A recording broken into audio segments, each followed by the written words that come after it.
Il est 23 h à Abidjan. Mesdames et messieurs, bonsoir et bienvenue dans ce dernier virage de l'information sur RTI 1 en titre de cette édition. Le secrétaire général de la présidence de la République a donné lecture ce matin d'un communiqué portant sur la signature d'un décret présidentiel. Le document retrace la démission du vice-président de la République, une démission qui intervient alors que le pays est en deuil après le décès du Premier ministre Amadou Gon Coulibaly. Toujours ce lundi, un conseil des ministres s'est tenu au palais de la présidence de la République à Abidjan. Il a été dirigé par Alassane Ouattara, président de la République, chef de l'État. Une minute de silence en hommage au Premier ministre Amadou Gon Coulibaly a été observée à l'entame de la réunion. À la suite du Conseil des ministres, le Conseil national de sécurité, à ce jour, a décidé de la fin de l'isolement du Grand Abidjan à partir du mercredi 15 juillet 2020. C'est la principale information à retenir de la réunion sécuritaire en rapport avec le phénomène du coronavirus. La rencontre s'est déroulée après le Conseil des ministres. Et puis, ils seront 503 472 candidats libres et officiels à prendre part aux épreuves écrites du BEPC. Le lancement officiel de composition de la session 2020 s'est déroulé ce lundi 13 juillet au Collège moderne du Plateau. Merci de nous suivre sur RTI 1. Le secrétaire général de la République a donné lecture ce matin d'un communiqué portant sur la signature d'un décret présidentiel. Le document annonce la démission du vice-président de la République, Daniel Kablan-Duncan. Retour sur la déclaration de Patrick Hachi. Communiqué de la présidence de la République. Le vice-président de la République, M. Daniel Kablan-Duncan, a remis au président de la République, son Excellence M. Alassane Ouattara, sa démission du poste de vice-président de la République pour des raisons de convenance personnelle, par une correspondance en date du 27 février 2020. Après plusieurs entretiens, dont le dernier a eu lieu le mardi 7 juillet 2020, le président de la République a pris acte de cette démission et a procédé le mercredi 8 juillet 2020 à la signature d'un décret mettant fin aux fonctions de M. Daniel Kablan-Duncan en qualité de vice-président de la République, conformément à la Constitution, telle que modifiée par la loi constitutionnelle numéro 2020-348 du 19 mars 2020. Le président de la République voudrait rendre hommage à un grand serviteur de l'État, un homme de devoir et d'engagement. Le chef de l'État félicite M. Daniel Kablan-Duncan pour son importante contribution à ses côtés et au service de la Nation, successivement en tant que ministre d'État, ministre des Affaires étrangères, Premier ministre, chef du gouvernement et vice-président de la République. Fait à Abidjan le 13 juillet 2020. Le ministre français de l'Europe et des Affaires étrangères est à Abidjan. Jean-Yves Le Drian a été reçu en audience par le président Alassane Ouattara à sa résidence de Cocody Riviera Golf. Le chef de la diplomatie française est porteur d'un message de compassion du président Emmanuel Macron à son homologue ivoirien suite au décès du Premier ministre Amadou Gon Coulibaly. Nous y reviendrons très largement dans nos prochaines éditions. Un conseil des ministres s'est tenu ce lundi 13 juillet de 10 h à 12 h 15 au palais de la présidence de la République. Un conseil dirigé par le chef de l'État, le président Alassane Ouattara. Au cours de ce conseil, la création d'une zone opérationnelle au nord du pays pour faire face à l'insécurité grandissante aux frontières entre la Côte d'Ivoire, le Mali et le Burkina Faso a été décidée. Au chapitre de l'élection présidentielle, le gouvernement a par ailleurs fixé les modalités d'organisation de la collecte des signatures pour le parrainage des futurs candidats. Je vous propose d'écouter à présent le communiqué du Conseil des ministres extraordinaire qui s'est tenu ce lundi matin, un communiqué lu par Hamza Diaby.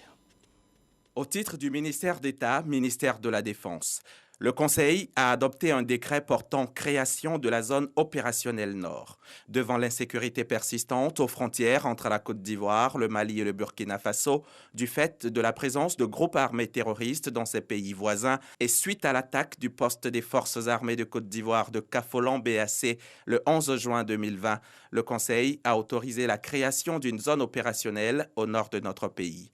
Cette zone opérationnelle Nord permettra de passer de la phase de surveillance des frontières à une posture défensive avec une forte capacité de réversibilité en mission offensive en vue d'empêcher toute infiltration de ces groupes armés sur le territoire national. La zone opérationnelle Nord aura pour objectif de renforcer les capacités opérationnelles des troupes déployées dans le cadre de l'opération Frontières étanches, particulièrement dans la partie nord de la Côte d'Ivoire, de disposer d'un commandement unique pour les opérations militaires et pour toutes les activités relevant de la défense opérationnelle du territoire en vue d'une meilleure coordination entre l'ensemble des forces de défense et de sécurité en service dans la zone concernée, d'organiser la défense civile en matière de lutte contre le terrorisme et d'en assurer la coordination avec les opérations militaires, de créer les conditions des longs séjours des officiers à responsabilité pour une meilleure connaissance du terrain, des populations, des différents animateurs et coordonnateurs des opérations. Au titre du ministère de l'Administration du Territoire et de la Décentralisation, le Conseil a adopté un décret fixant les modalités d'organisation de la collecte des signatures pour le parrainage en vue de l'élection du président de la République. Le présent décret est pris sur proposition de la Commission électorale indépendante et en application de l'article 54, alinéa 13 du Code électoral, tel que modifié par l'ordonnance numéro 2020-356 du 8 avril 2020 portant révision du Code électoral qui a consacré le parrainage comme condition d'éligibilité à l'élection présidentielle. À cet effet, pour chaque candidat à l'élection présidentielle de 2020, les électeurs qui parrainent doivent être issus de 17 régions ou districts et représenter au moins 1% de l'électorat pour la région ou le district concerné. Ainsi, ce décret prévoit certaines règles concernant la collecte des signatures pour le parrainage, notamment l'institution d'un coordonnateur central désigné par le candidat à la candidature et chargé de centraliser les listes de signatures recueillies par région et district autonome, l'institution d'un collecteur régional et des collecteurs délégués également désignés par le candidat à la candidature, chargés respectivement de centraliser les listes de signatures au niveau du district et de la région au nom et pour le compte du candidat à la candidature et de recueillir au niveau du département, de la sous-préfecture, de la commune ou du village les signatures pour le dit candidat. L'obligation pour le candidat de mentionner les régions ou districts autonomes où le parrainage a été obtenu, ainsi que le pourcentage d'électeurs y ayant parrainé la candidature. L'obligation d'indiquer l'identité des électeurs qui parrainent la candidature, l'impossibilité pour l'électeur de parrainer plus d'un candidat. Le prochain Conseil des ministres se tiendra le mercredi 29 juillet 2020. Autre titre de cette édition d'information, le président de la République, Alassane Ouattara, a présidé une réunion du Conseil national de sécurité ce lundi au palais de la présidence de la République. Le Conseil a examiné la situation sécuritaire et fait le point sur l'évolution de la maladie à coronavirus dans notre pays, ainsi que des mesures prises dans le cadre de la lutte contre cette pandémie. Une minute de silence en hommage au Premier ministre Amadou Gon Coulibaly pour son immense contribution dans la gestion de notre pays a été observé à l'entame de la réunion. Je vous propose d'écouter la déclaration du ministre de la Santé et de l'Hygiène publique, le docteur Eugène Aka-Awele. Communiqué du Conseil national de sécurité du lundi 13 juillet 2020. Le président de la République, son Excellence M. Alassane Ouattara, a présidé ce lundi 13 juillet 2020 une réunion du Conseil national de sécurité. Le Conseil national de sécurité a observé une minute de silence en hommage au Premier ministre, chef du gouvernement, ministre du budget et du portefeuille de l'État, M. Amadou Gon Coulibaly, décédé le mercredi 8 juillet 2020. Le Conseil national de sécurité a salué l'immense contribution de l'illustre disparu dans la gestion de notre pays et des politiques et actions au plus haut niveau de l'État. Au terme des échanges, le Conseil national de sécurité a fait les principaux constats suivants. Les capacités de texte ont été augmentées pour atteindre un pic de 2219 par jour au début du mois de juillet 2020. Le système de dépistage a été amélioré et permet, depuis le 6 juillet 2020, de communiquer les résultats plus rapidement par rapport à un délai d'une semaine à 10 jours précédemment. Les investissements effectués par le gouvernement ont permis de prendre en charge tous les malades et d'éviter la saturation des capacités du système sanitaire.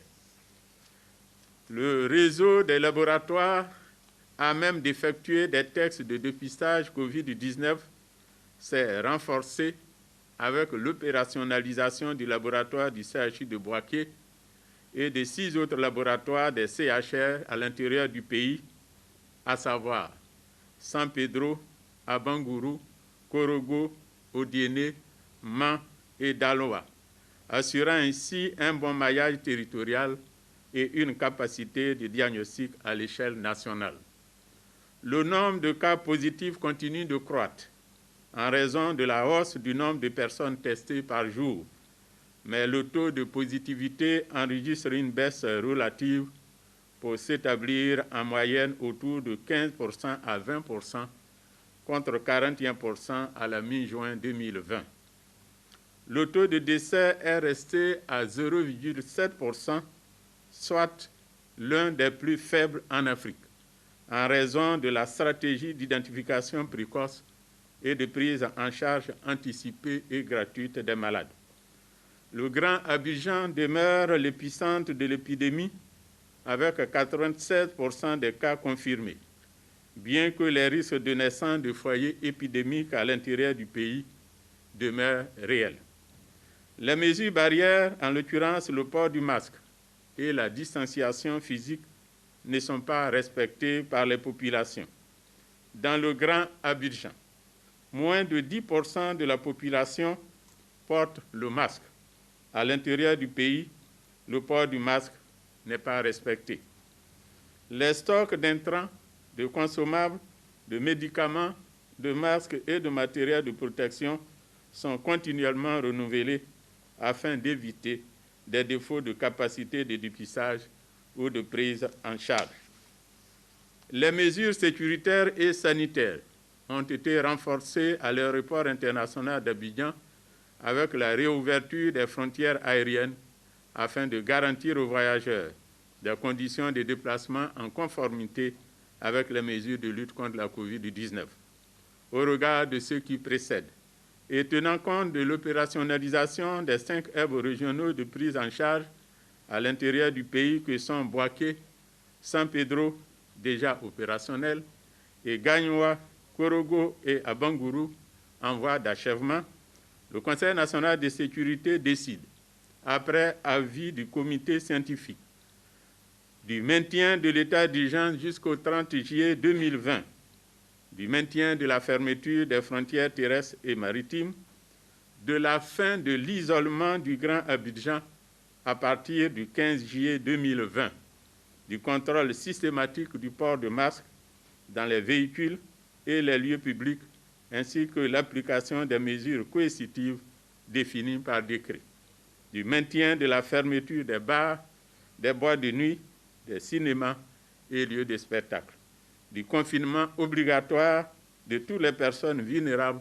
y compris les femmes enceintes, du renforcement de la sensibilisation communautaire en vue d'un changement de comportement, surtout à travers une plus grande implication des jeunes et des femmes encadrés par les communes. Le Conseil national de sécurité en appelle encore une fois à la responsabilité individuelle et collective des populations sur l'obligation du port de masque et du respect de la distanciation physique nécessaire pour briser la chaîne de transmission de la COVID-19. Le Conseil national de sécurité félicite le personnel soignant, les forces de défense et de sécurité, ainsi que tous les autres acteurs en première ligne pour leurs efforts sans relâche afin de permettre à notre pays de continuer d'apporter une réponse appropriée à la crise sanitaire liée à la COVID-19, faite à Abidjan le 13 juillet 2020. Je vous le disais il y a quelques instants, le ministre français de l'Europe et des Affaires étrangères est à Abidjan. Jean-Yves Le Drian a été reçu en audience par le président Alassane Ouattara à sa résidence de Cocody Riviera Golf. Le chef de la diplomatie française est porteur d'un message de compassion du président Emmanuel Macron à son homologue ivoirien suite au décès du Premier ministre Amadou Gon Coulibaly.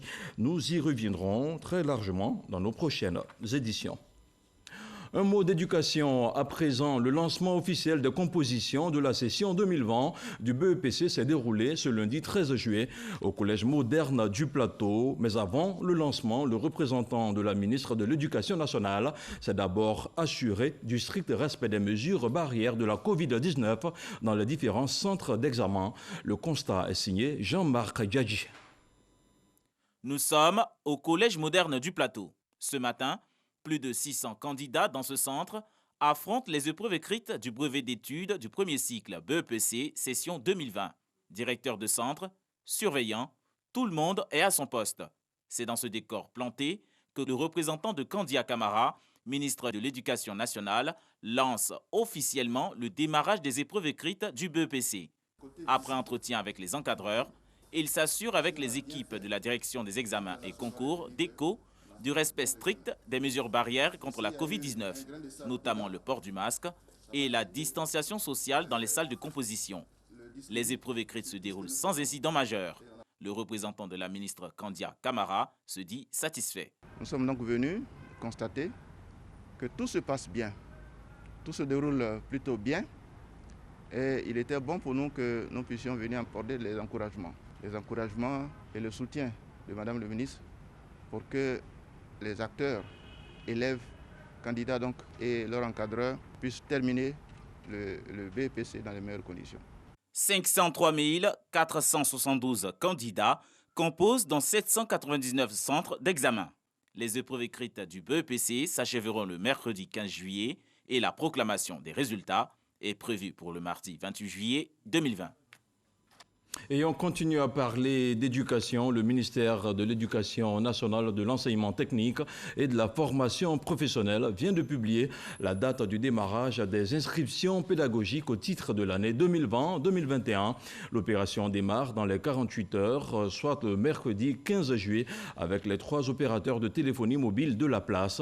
Les parents d'élèves sont donc appelés à inscrire leurs enfants sur la plateforme dédiée à cet effet par le ministère de l'Éducation nationale, avec des frais qui restent inchangés. Il aura fallu une dizaine d'années pour changer de façon rigoureuse le visage de Korogo. À l'instar des autres villes du pays, la capitale du Poro a aussi bénéficié des programmes de développement du gouvernement pour insuffler à sa terre natale une image digne des grandes villes. Amadou Gon Coulibaly s'est investi personnellement. Tous les aspects du développement ont été impactés, à commencer par l'éducation, l'hydraulique et même les infrastructures sanitaires et routières ont été largement améliorées. Regardons ensemble dans ce reportage d'Ami Soussoko. La cité du Poro, ville culturelle par excellence, s'est revêtue d'un nouvel habit depuis bientôt 10 ans. Cette marche de la commune de Korogo vers le développement est le fruit de l'engagement d'un homme, Amadou Gon Coulibaly. Député de Korogo de 1995 à 2000, maire de la commune de 2001 à 2018, ministre de l'Agriculture, secrétaire général de la présidence de la République, avant d'occuper, à partir de 2017 jusqu'à son décès le 8 juillet 2020, le poste de Premier ministre du gouvernement ivoirien. Le lion, comme l'appellent ses admirateurs, a pesé de tout son poids pour l'essor de sa ville. Plusieurs routes ont été ouvertes ou reprofilées. Les principales artères de la commune bitumées, lui redonnant ainsi fière allure grâce au programme présidentiel d'urgence PPU et au projet de renaissance des infrastructures de Côte d'Ivoire précis. Dans les années 83, je me rappelle très bien ce qu'était Korogo. La poussière, les nids de poules. Vraiment, c'était, quand les gens disaient Abidjan, au village Korogo là, c'était ça. Mais depuis que le président Alassane Ouattara est venu au pouvoir et qu'il a mis à ses côtés le digne fils de Korogo qui est Amadou Gon, ça ne s'explique pas, ça se vit. Et aujourd'hui, quand on regarde les voies non bitumées à Korogo, aujourd'hui, on peut les compter grâce à Amadou Gon Coulibaly. Vraiment, il tenait beaucoup à sa ville et il a tout fait pour que sa ville puisse prendre de l'ampleur et qu'on sente que vraiment, quand tu rentres à Korogo, tu te sens à l'aise. Tu te sens à l'aise comme tu es à Abidjan. Le visage reluisant de la capitale du Poro se caractérise aussi par l'éclairage public de tous les quartiers, sans oublier le renforcement du réseau hydraulique. Et dans le Poro, on peut compter les villages qui ne sont pas électrifiés. Avant 2010, c'était le contraire. On comptait les villages qui étaient électrifiés. Aujourd'hui, toutes les préfectures sont unanimes. Tous les départements sont unanimes qu'il n'y reste que quelques villages électrifiés dans la région du Poro. Et ça, c'est vraiment grâce à lui. Quand il fait nuit, on se croit à Abidjan, à Yamoussoukro, quelque chose qu'on n'avait pas l'habitude de voir. On lui doit tout ce qu'il a fait. L'éducation et la santé des populations étaient au cœur des priorités d'Amadou Gon Coulibaly. Plusieurs infrastructures scolaires et sanitaires ont été construites durant son mandat à la tête de la mairie de Korogo. De 64 structures sanitaires à son avènement à la primature, aujourd'hui, le Poro en compte 108 bien équipés. Je l'ai appelé l'homme de la nativité, parce que partout où il construit, c'est les maternités. Si on pouvait le baptiser autrement, c'était ça. Tout ce qui est de la créativité, la santé, c'est à Amadou Gon dans la zone ici. Le centre que vous voyez là, quand il construit, il équipe en même temps. C'est avec lui que nous avons eu cet avantage. En dehors de ces constructions, lorsque il arrive ici, il rend visite aux agents de santé dans les structures. Il fait des gestes que je ne vais pas énumérer ici. Donc ça aussi, il faut prendre ça en compte. L'un de ses vœux les plus chers était qu'on puisse avoir l'image que nous avons aujourd'hui de Korogo. Regardez un peu la commune de Korogo, il y a un moment donné, lorsque la saison sèche arrivait, un certain nombre de maladies étaient des maladies bien récurrentes. La méningite que nous avons connue aujourd'hui, nous ne disons pas que cela ait disparu totalement, mais il s'avère que vraiment, de moins en moins, nous ne parlons plus de maladies de méningite. Le nouveau visage de Korogo est bien apprécié des populations. Cependant, une inquiétude demeure. Après Amadou Gon, qui fera comme lui? On a vraiment peur. On souhaite qu'il y ait quelqu'un. Même s'il y a quelqu'un, est-ce qu'il va faire mieux que lui? C'est une grande perte pour nous. C'est un homme digne, un homme de travail. Il a fait beaucoup pour nous. Quand je retrouve que non, le monsieur n'est plus, je pense que la Côte d'Ivoire, ou Korogo en particulier, retombe dans les années 80. Loyal, travailleur et bâtisseur, le Premier ministre Amadou Gon Coulibaly l'a été pour le Poro. Les populations du Nord espèrent que la continuité sera assurée. Surtout, l'achèvement de tous les projets entrepris pour le développement de la région et pour le bonheur des populations. Et la Covid-19 est une réalité dans notre pays et les autorités gouvernementales continuent d'appeler au respect des mesures barrières.